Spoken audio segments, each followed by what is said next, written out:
Өнөөдөр Монголд 10 гэр бүл бүртгүүлж байхад 9 гэр бүл цуцлуулж байна. Үүнээс харахад гэр бүл салалт бол нийгмийн шүдний өвчин болсон байна. Тэгэхээр өнөөдрийн сэдэв юу вэ гэхлээр хэрхэн салалтгүйгээр эрүүл гэр бүлийг бүтээх вэ? Мөн энэ салалт гэдэг нь хүүхдийн сэтгэл зүйд хэрхэн нөлөөлдөг вэ гэсэн сэдвээр ярилцуулна. Хэрвээ та шийдэл хайж байгаа бол энэ дугаарыг заавал үзээрэй. За нэвтрүүлгийн ерөнхий вентгчээр New Origin брэнд.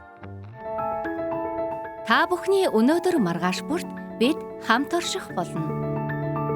New Origin.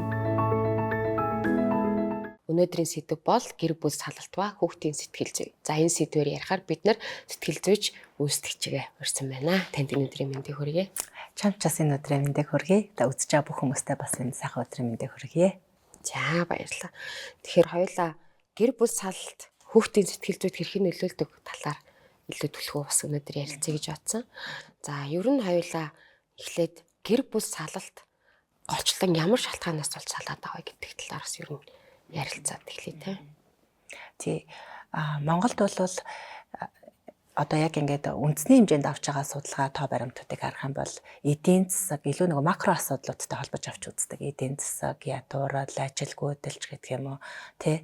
Яг бид нэр мэргэжлийн талаас нь хараад бид нар дээр ингээд зөвлөгөө авч байгаа болон ер нь нөгөө нийгмийнхаа одоо энэ тусгалыг хараад үзэх юм бол ихэвчлэн одоо хувь хүний онцлог хүүхдүүдээ өсгөж байгаа хэрхэн бие хүн болж төлөвшөж байгаа вэ гэдгээс айгүй харагдаж байгаа. Гэрлэлтэнд нэгдүгээрт сэтгэл зүйн хувьд сэтгэл зүйн хувьд бэлэн болоогүй байхдаа гэрлэлт зохион байгуулдаг тий гэрэлдэг. За тэгээд дээрэс нь хоёроос нэг ярилцдаг хэв маяг Монгол гэр бүлийн одоо тэр энэ онцлогт ерөөсө тусгагдаагүй ингээд хоорондоо одоо тэг ярилцаад ойлголцдог байдал маш тутмаг байдаг. Нөгөө сэтгэл хөдлөлөө илэрхийлж амжихгүй яг одоо би ингэж бодоод байна, ингэж мэдрээд байна гэдгийнхаа илэрхийлж амжихгүй яг эцсийн мөчөд ингээд бүх зүйлээ ингээд гаргаад тавьчихдаг. Тэгэнгүүт би чамайг ингэж бодож ирсэн гэж ерөөсө бодоагүй штэ гэдэг байдал дээр яг ингээд сэтгэл зүйчдэр ирдэг ч юм уу те гэх мэтчлэнгэрийг нэг тийм одоо өв уламжлалт соёлтой мань холбоотой байна. Дээрэс нь Монгол бие хүн одоо те зан чанартай бас холбоотойгоор ер нь бол салалтын үндсэн шалтгаан тэнд явж байгаа гэж бодож байгаа. За дээрэс нь нийгмийн хүчин зүйл байна. Манай монголчууд ч нь өөрсдөө гэр бүл төвтэй ийм хүмүүс байхгүй. Одоо хосын харилцааг чинь хүүхэд төвтэй, хос төвтэй, эсвэл гэр бүл төвтэй буюу нөгөө өв соёл төвтэй гэж тэнд авч үзэж байгаа байхгүй. Гэх мэтлээ ингээд ангилж байгаа шүү дээ. Энэ ангиллалд бол хос төвтэй хүмүүс бол илүү одоо бит хоёр л гоё байвал болоо гэсэн тэ нэгдүгээрт бит хоёр гэж ханддаг. Хүүхэд төвтэй байх юм бол нэгдүгээрт хүүхэд гэж үзнэ тэ. Гэр бүл төвтэй байхаар ерөнхийдөө энэ гэр бүл ямар байх вэ гэдэг рүү илүү анхаарал хандуулдаг. Тэгэнгүүт бид нар илүү гэр бүл төвтэй өв соёлоос шалтгаалаад дээрэс нь ихэнх гэр бүлүүд маань хүүхэд төвтэй ийм байдаг. Тэгэхээр нөгөө хүүхдэл одоо энэ сайн боловсралтай болох, хүүхдэл илүү эрүүл сарвал байх, хүүхдийн одоо өсөлт хөгжилт ирээдүй гэдэг талаар хардаг болохоос биш яг нөгөө бит хоёрын хосын амьдрал яагаад байгаа вэ гэдэг руугаа төдийлөн одоо анхаарал хандуулдаггүй. Тэрнээсээ болоод бас юу яаж байна? Салалт энэ бол ингээ алсуураа нөлөөлж байгаа. Нөгөө нөхцөл байдлаас үүссэн тэр стрессүүд нь эргээд ингээд одоо зөрчил маргаан эргээ бүр одоо тест бүр төгсгөлтөнд салах хэмжээний ч юм уу тий. Тэгээ манай монголчууд бол их төсвөртэй хүмүүс.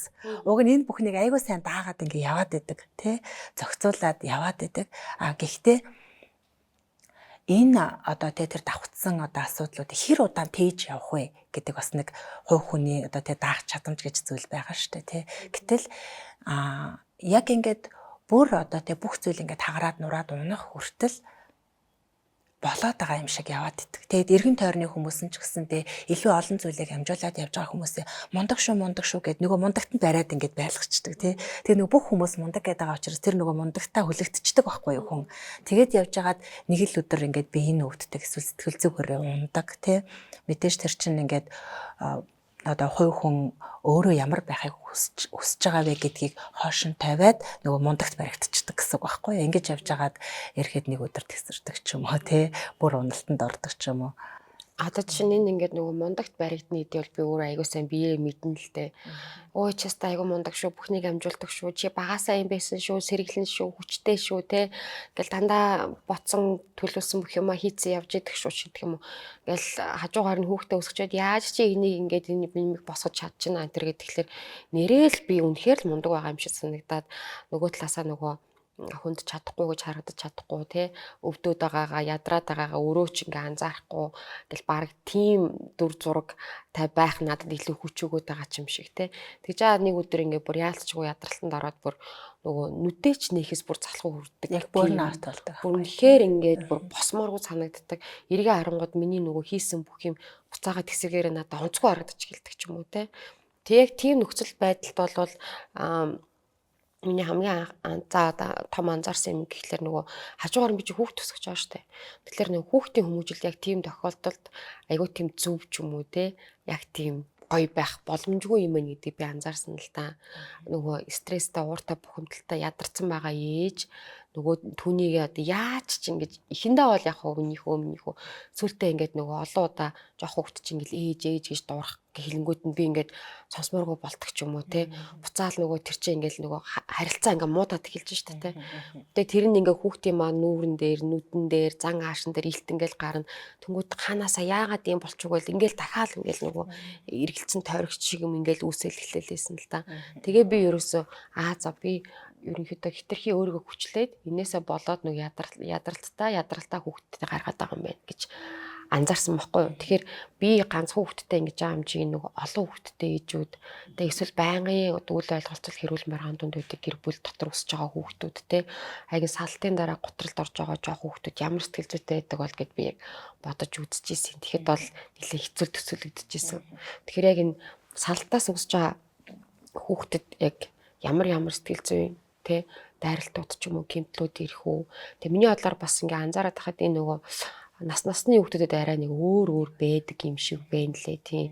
Энийг хоёлоо ярилцвал. Яг өөрөө чи хэлдгээр бүр насны хүүхдүүдэд маш өөр одоо нөлөөлдөг. Ер нь бол бүр бага насны бага насны гэдэг нь одоо 3-аас доош насны хүүхдийг хэлж байгаа тий.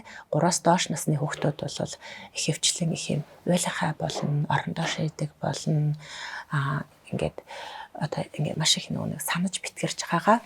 Одоо хүүхэд бол дургүй байгаа зүйлээ уйлж илэрхийлдэг шүү дээ. Тэгэхээр их тийм уйлдаг болдог. Шөн зүүдэлж уйлна, өтөр ингээд учир шалтгаан мэддэхгүй уйланч гэдэг юм уу те. Ийм байдлаар ажиглагддаг. За ингээд 3 болон 3-аас нэг 7 нас хүртэл 6 нас хүртэл бол их хөвчлэн маш юм төрөмгий байдал ажиглагддаг. Одоо тий хэрвээ ингээд 2 3-лаа бол ингээл дээшээ харж авах хичээгээ зодол доошоо хар түүгээ зодолж гэдэг юм уу тий эсвэл өрөөсөө ингээд хүний үгийг сонсохгүй байгаа юм шиг байдал үзүүлэх иймэрхүү төрөмгий байдал үзүүлж болдог. Эсвэл бүр эсрэгээрээ бүр ингээд дуурхаа болчдөг. Хинтэж дуурахгүй ярихгүй ингээд юу болоод байгаа нь ингээд мэдэгдэхгүй тий тэгээд яг тийм ингээд дууга ураадаг, дотгошоогоо болдог ийм байдал ажиглагддаг. За ингээд сургуульд орсон хүүхдүүдийн хувьд те сургуулийн одоо бага насны хүүхдүүд гэх юм уу те багангийн хүүхдүүдийн хувьд бол сурлагтаа муудад анхаарал нь тогтгоо болчдөг. За тэгээд бас ингээд одоо аливаа нөгөө нөхцөл байдлыг илүү ойлгох төвшөнд очсон байгаа штэ хүүхдүүдтэй одоо сургуульд орсон байгаа хүүхдүүдийн хувьд те тэгэхээр нөгөө яагаад одоо те аав байхгүй байгаа яагаад ээж байхгүй байгаа гэдэг одоо хүлийн зөвшөөрөх хүртэл тэр нөхцөл одоо шинэ нөхцөл одоо тэр хүүхэд ингээд тасан зохицох хэрэгтэй болж эхэлж байгаа штэ те энэ хоорондоо бол ихэнх хүүхдүүдэд сурлагын амжилт буурах тийм байдал ажиглагддаг ээж аав хоёр бие биенийгаа үцэхгүй ингээд муудалцаад байна тэ бүр ингээд ахиж энэ амьдрал дээрээ дуурахгүй юм шиг одоо нөхцөл байдал үзүүлээд идэг. Гэтэл хүүхдийн хувьд бол тэр хамгийн сайхан ээж нь хамгийн сайхан аав нахгүй юу? Энийг одоо эцэгчүүд бүр аяйгуу сайн ойлгож одоо мэдчих хэвээр тий бүр ингээд толгоонд одоо бичих гэх юм уу тий санаж ингээд хүүхдийнхээ өмнөөс өөрөө шийдвэр гаргаж болохгүй хүүхэд бас өвдөлт авч байгаа шүү гэх тий насанд хүрсэн хүн бол ядаж нөгөө сэтгэл хөдлөлөө ингээд мэдрээд за тэрийгээ ингээд ямар нэгэн байдлаар уйлна, ярина ингээд би яг ингэж байна гэдгийг илэрхийлдэг байхгүй юу. Гэтэл хүүхэд тэгж илэрхийлж чаддаггүй. Тэрнээсээ болоод сэтгэл хөдлөлийн блок гэдэг зүйл бий болдог. Яг одоо бага насны одоо тэр сургуулийн бага насны хүүхдүүд төр эндээс эхлээд ингээд ажиглагдаж эхэлдэг байхгүй юу. Сэтгэл хөдлөлийн блок бий болж байгаа гэдэг чинь яаж вэ гэхээр бүр одоо үнэт зүйл итгэл үнэмшил хандлагын хувьд тэр хүүхэд амьдралын том одоо сэтгэлийн шарх аавна гэсэн үг. Тэгээд тэрнээс болоод яадаг вэ гэхээр нөгөө эсрэг үстэндээ итгэж чадахгүй байх ч юм уу эсвэл гэр бүлийг үн цэнтэй гэж бодохгүй байх.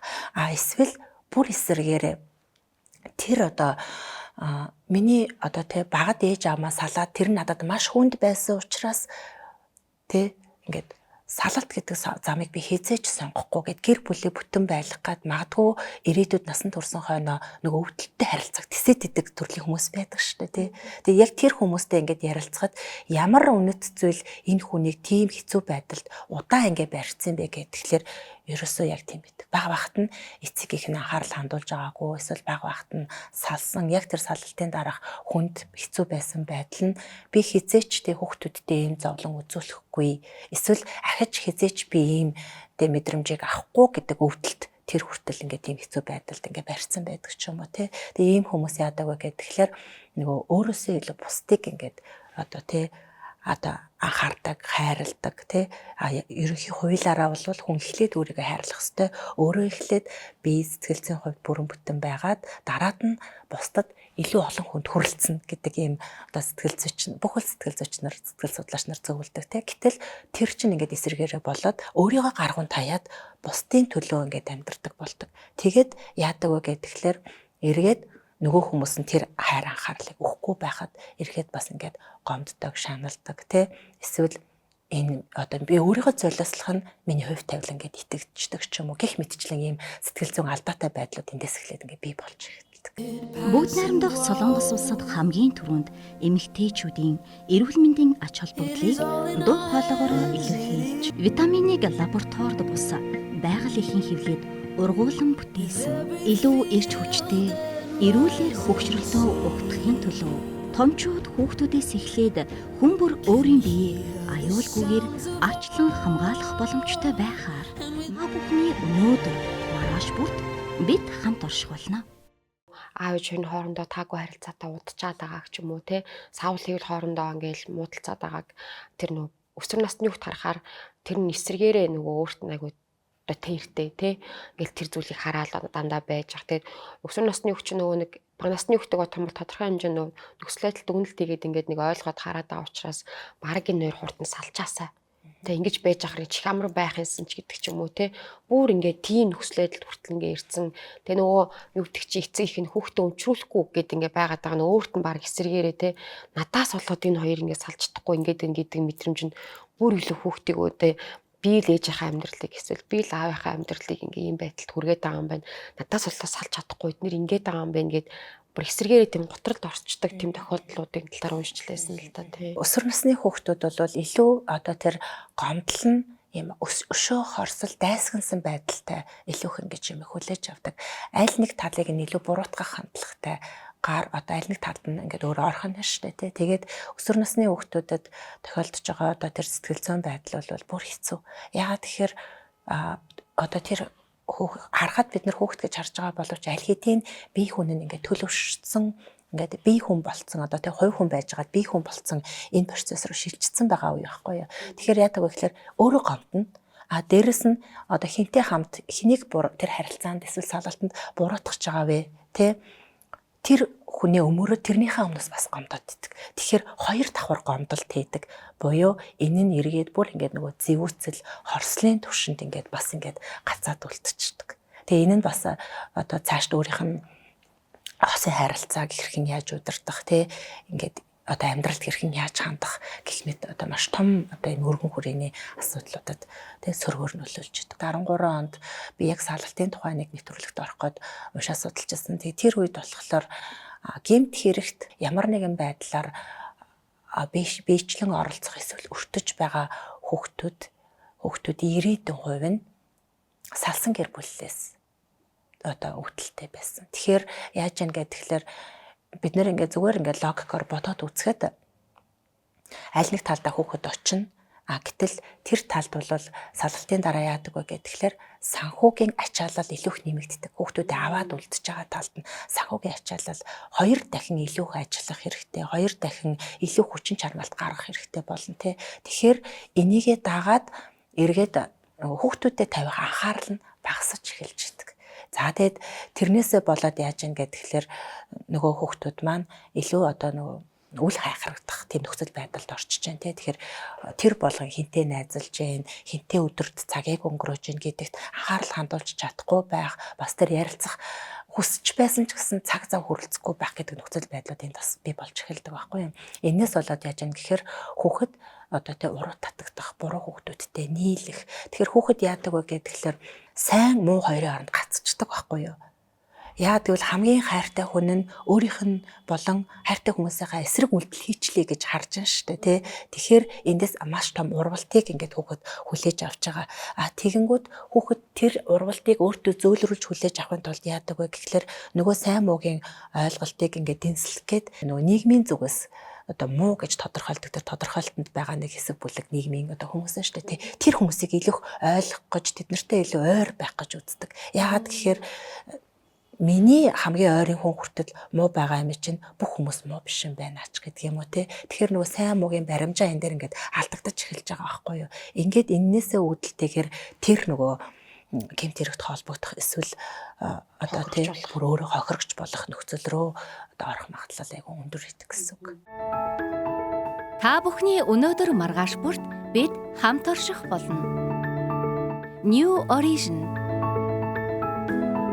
одоо саяны өөрийнхөө хэлсэн мэдрэмжтэй сайн муу тэнцэлж чадахгүй байгаа мэдрэмж явсаар байгаа гэдэг насанд хүрсэн ч гэсэн ингээд нэг юм улаан цай өөрийг нь одоо ингээд одоо хохироогоод байгаа ч юм уу зүйлэнд ингээд нэг одоо нэг тийм сайн охины синдром билүү нэг сүлдээ тийм ингээд дандаа өөрийг нь хайрлахгүй залуучуудтай очиж нийлдэг ч юм уу ажил дээрээ ч гэсэн дандаа бусдын ажлыг авч хийж идэг байд юм уу те нэг юм хүний өмнөөс нэг ингээд яваад байдаг шүү дээ. Өслөдлөө өөрөө нэг зүгээр ингээ хүлээж авч чаддгүй.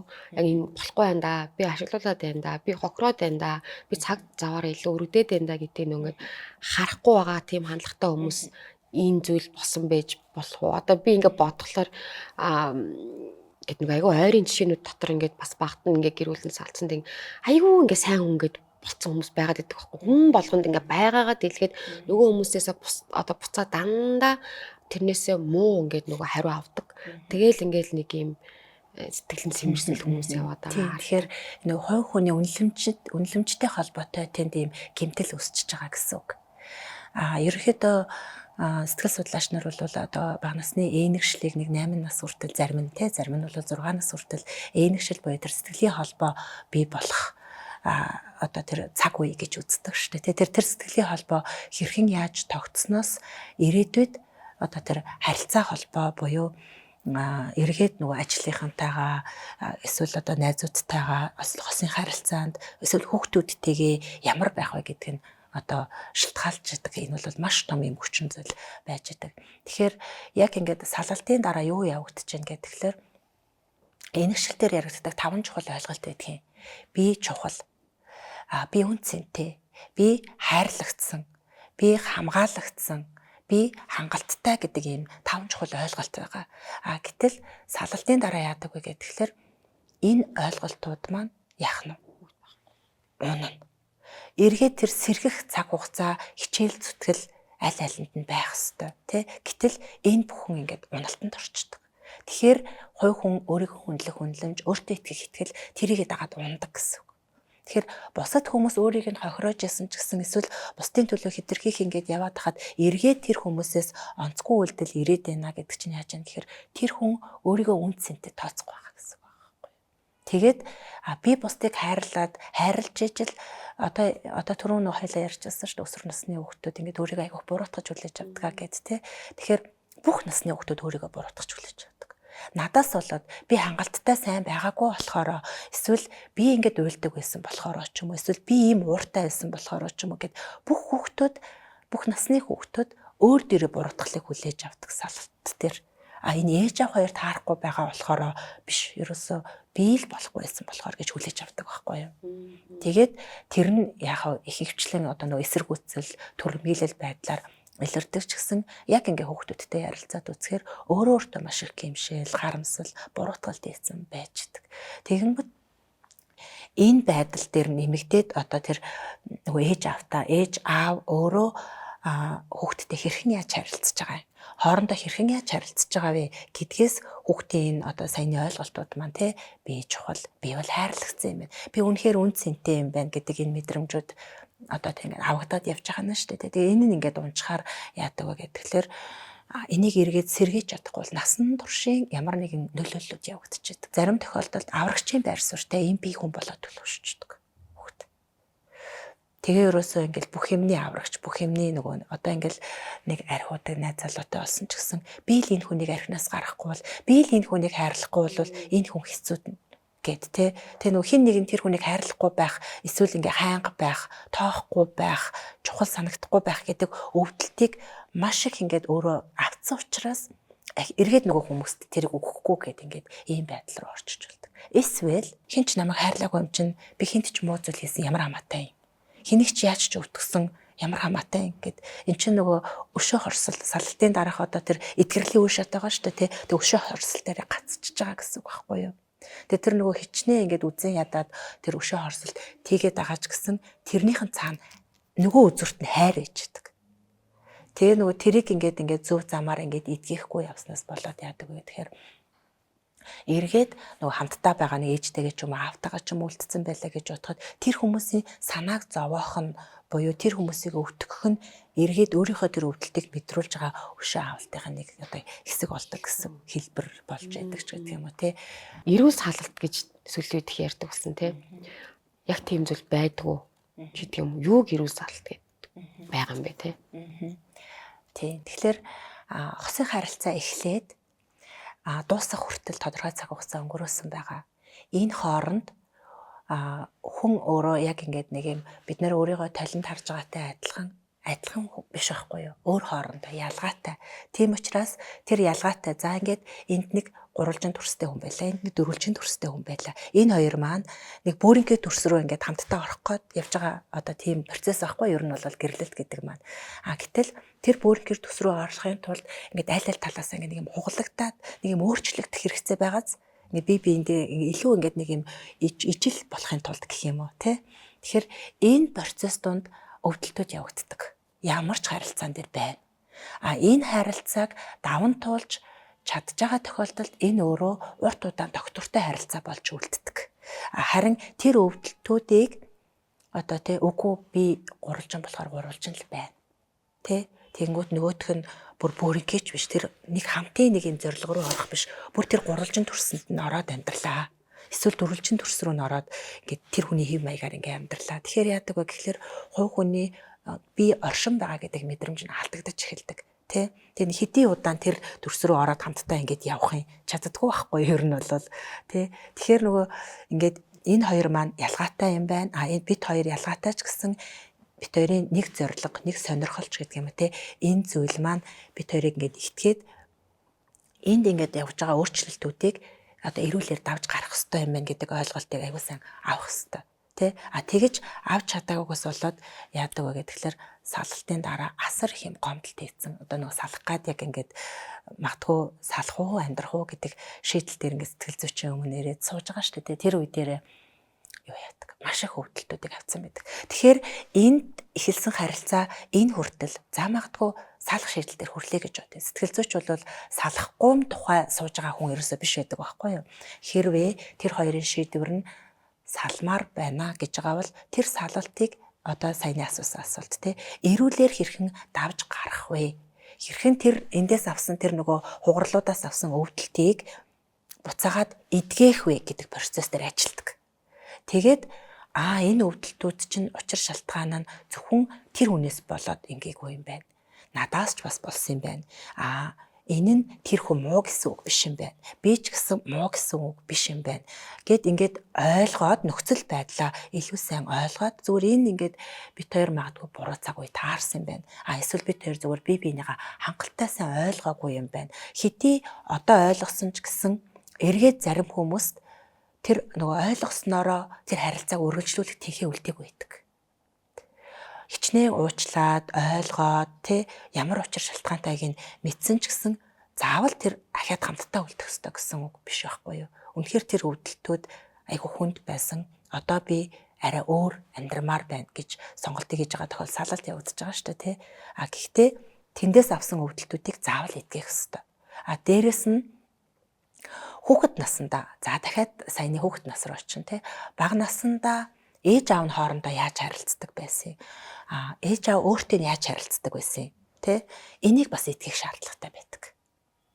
Энэ хоёр итгэрэл явагдсны дараа тэр эрүүл салалт гэдэг зүйл буюу нэг нэгнээ үзен ядахгүйгээр эргээд хүүхдүүдийнхаа төлөө уулздаг, хүүхдүүдийнхаа ирээдүг ярилцдаг, тэ? Бие биенийхээ тэр тус тусын амьдралыг хүндэлж байгаа хэрнээсээ тэр дундаас бий болсон хүүхдүүдэд харилцан тэнцвэртэй анхаарал хандуулдаг ийм харилцаа бий болдог. Тэгээд хүүхдэд тэнд ингээд бас аягуулсаа ойлгох хэрэгтэй. Ээж аав хоёр нь бие биенийгаа хайрлахаа болсон ч хүүхэдтэй маш их хайртай хэвээрэн шүү гэдэг энэ одоо тий ойлголтыг салалтын тэр процесс донд бол аягуулсан өгч явах хэрэгтэй байдаг. Салалтын дараа хамгийн хүн тусдаг зүйл юу байдаг вэ гэхээр ээж аавынхаа аль нэгэнтэй хит ээнэгшсэн хүн нь гэрээсээ явах. Бүр аавын охин байсан чинь аав нь гэрээсээ явцсан. Тэгэхээр нэг бүх үйл явдал өдөр тутмын амьдралын үйл явдлууд, бүх сайхан дурсамжууд нь ингээд бүх тэр үнэт зүйлүүд нь аавтай холбоотой байсан чинь аав явцсан гэдэг энэ хамгийн хүн тусдаг байхгүй юу? Эсвэл ээж явцсан ч гэдэг юм уу те энэ бол маш хүн тусдаг. Тэгэхээр эргээд тэр нөгөө байгаа байдлаас гэд нөхөн сэргийг магадгүй угаасаа гэртээ нэг тогтдоггүй байсан. Одоо гэр бүлийнхандаа цаг гаргадаггүй байсан. Тим хүн гэрээсээ явах. Маш их гэртээ байхдаа хэрүүл маргаан үүсгдэг байсан те магадгүй бүр ингээд одоо ээжийг нь хүчирхийлдэг, аавыг нь хүчирхийлдэг байсан ч юм уу. Ийм харилцаанаас салахад харьцангуй хөнгөн байдаг хүүхдүүдэд. Бүгд найрамдах Солонгос улсад хамгийн түрүүнд эмэгтэйчүүдийн эрүүл мэндийн ач холбогдлыг дуу хоолойгоор илэрхийлж, витаминыг лабораторид бус байгаль эхийн хэвлээд ургуулсан бүтээсэн. Илүү эрч хүчтэй эрүүлэр хөгшрөлтөө угтахын төлөө томчууд хүүхдүүдээс эхлээд хүн бүр өөрийн биеийг аюулгүйгээр ачлан хамгаалах боломжтой байхаар маа бүхний өнөөдөр маргааш бүрт бид хамт оршихолно. За салах шийдвэр гаргачлаа хоёр талдаа ингээ аавч ирнэ ингээд хоёр тийш явчлаа. Тэнгүүд хүүхдтэй нөгөө аав ч юм уу шүү. Эсвэл ээж ч юм уу шүү гэд ингээд нөлөөлөд идэг. Хоёрынхаа хандлагыг ингээ заагаад идэг. Нөгөө хүүхэд нь ингээ төрний таны хэлдгээр аав нь ч өөрийнх нь хувьд хамгийн сайн аав, ээж нь ч хамгийн сайн аав баймаар байдаг те. Аль алинтай нь гоё ямаар байдаг. Тэнгүүд нөгөө тэгдэгч манай хүүхэд нэг ээж дээр очиж гэж сончоод ирэхлээр л ийм болчих юм. Аав дээр очиж ирэхлээр л намайг үсгээ яачих. Ингээл те. Энэ нөгөө нь хувийн өөрийнхөө тэр үзэн ядалтын ч юм уу тэр сэтгэл зүй хүүхдтэй ингээд нэг юм зааж өгч өөрлөгөө хүүхдэд урвуулж одоо түүгээр нэг ямар нэг яалт байгуулах гэдэг л хүний би нэг зан характер юм уу гэж хараад байгаа байхгүй юу. Тэгэхээр энээс хүүхдийг одоо энэ хүүхдэд яаж нөлөөлөх вэ те нэгдүгээр хоёрдугаар буцаагаад хүүхдээ энэ нэг гэмтсэн байгаа сэтгэл зүйг яаж ингэж одоо хоорондоо хосууд ярилцаад ч гэдэг юм уу те энэ хүүхдийг энэ байдлаас юу хамгаалах вэ гэдэг талаас нь ярил. Одоо энэ асууж байгаа асуулт нь бол маш товчхоноор хүүхдийг салалтанда зэвсэг болгон ашиглаж байгаа хэлбэр ахгүй юу? Өөртөө нэг давуу байдлыг бий болгоод байна шүү дээ, тий. Тэгэхээр энэ нь өөрөө хүүхдийг хинч биш шүүч биш, хувийн үзэл бодолгүй, тий. Ийм одоо тогтворгүй сэтгэл зүйтэй, тогтворгүй үзэл бодолтой ийм болоход нөлөөлж байгаа. Буюу өөртөө тэр нөгөө нэг ялалтыг мэдрэхийн тулд өөртөө давуу байдлыг бий болгохын тулд хүүхдийн хувь тавилангаар тоглож гин гэж үзсэн. Энэ бол бүр маш хатуу тэ эцэг эхчүүдэд бүр ингэ сануулмаар байгаа байхгүй юу. Битгий хүүхдийнхээ хувь тавилангаар тоглооч. Битгий хүүхдийг салалтандаа зэвсэг болгож ашиглаач. Хүүхэд чинь өөрөө ингээд одоо бид нар бол их гоё амьдралын бэлэг энтер гэд хэлдэг штэ тий. Тэг яг тэр бэлэг тэр ингээд өөрөөрөө гоё өсөх, өөрөөрөө тэр үзэл бодлоо олж авах. Хүүхэд тэргүй том болоод хин нь хэн байсан бэ гэдгийг мэдэж эхэлдэг байхгүй юу.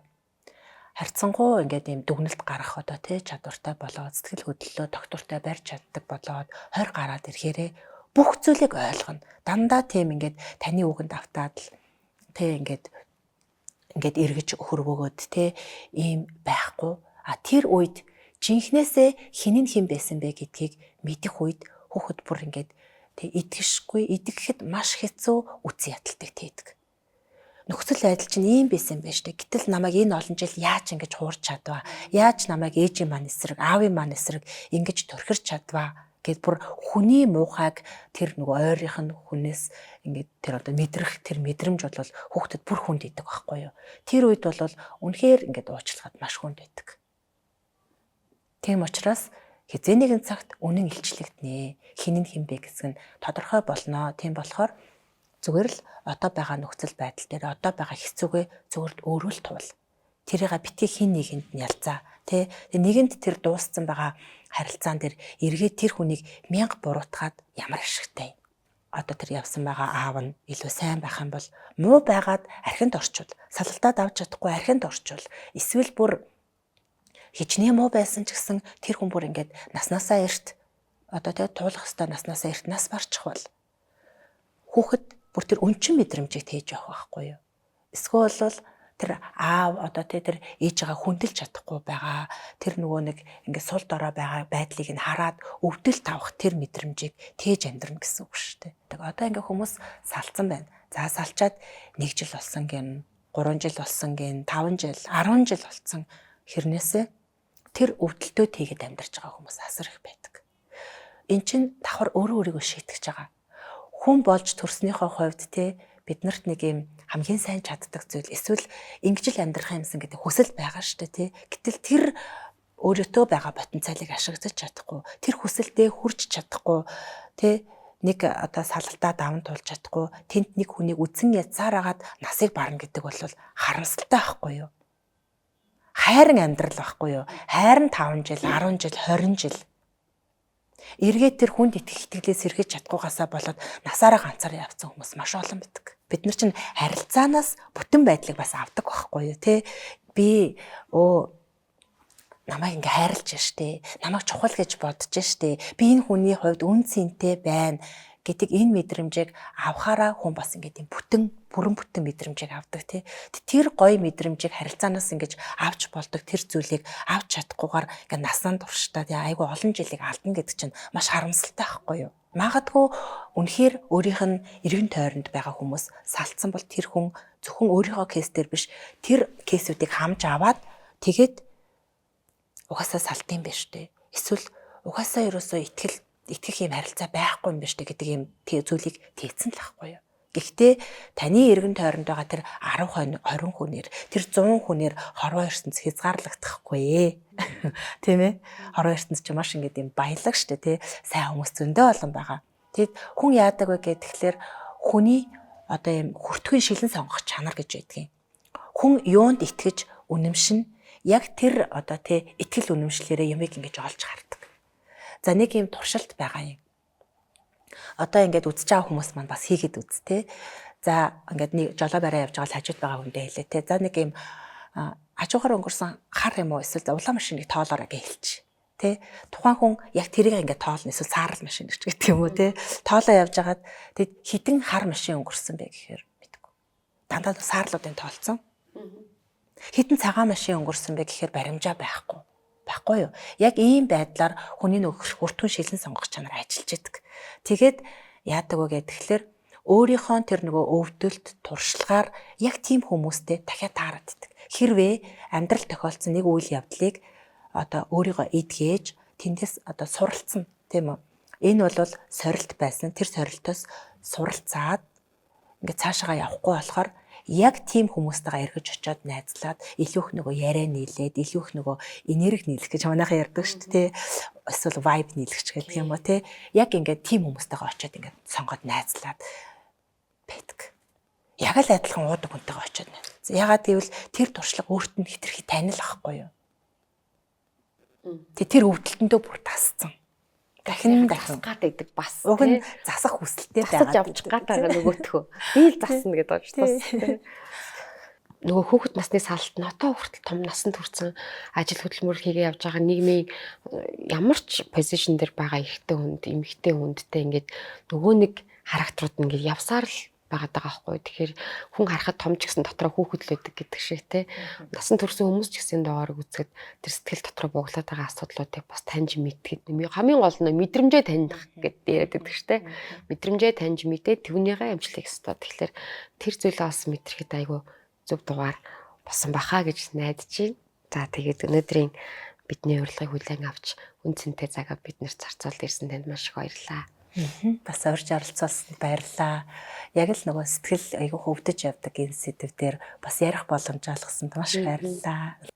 Манай нэвтрүүлгийн хамтран ажиллагч New Version гэдэг одоо брэнд байдаг. За тэдний маань далайн гүний бичил биетнээс гаргаж авсан юм омега 3.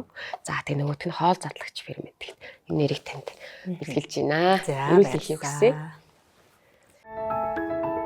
Та бүхний өнөөдөр маргааш бүрт бид хамт орших болно.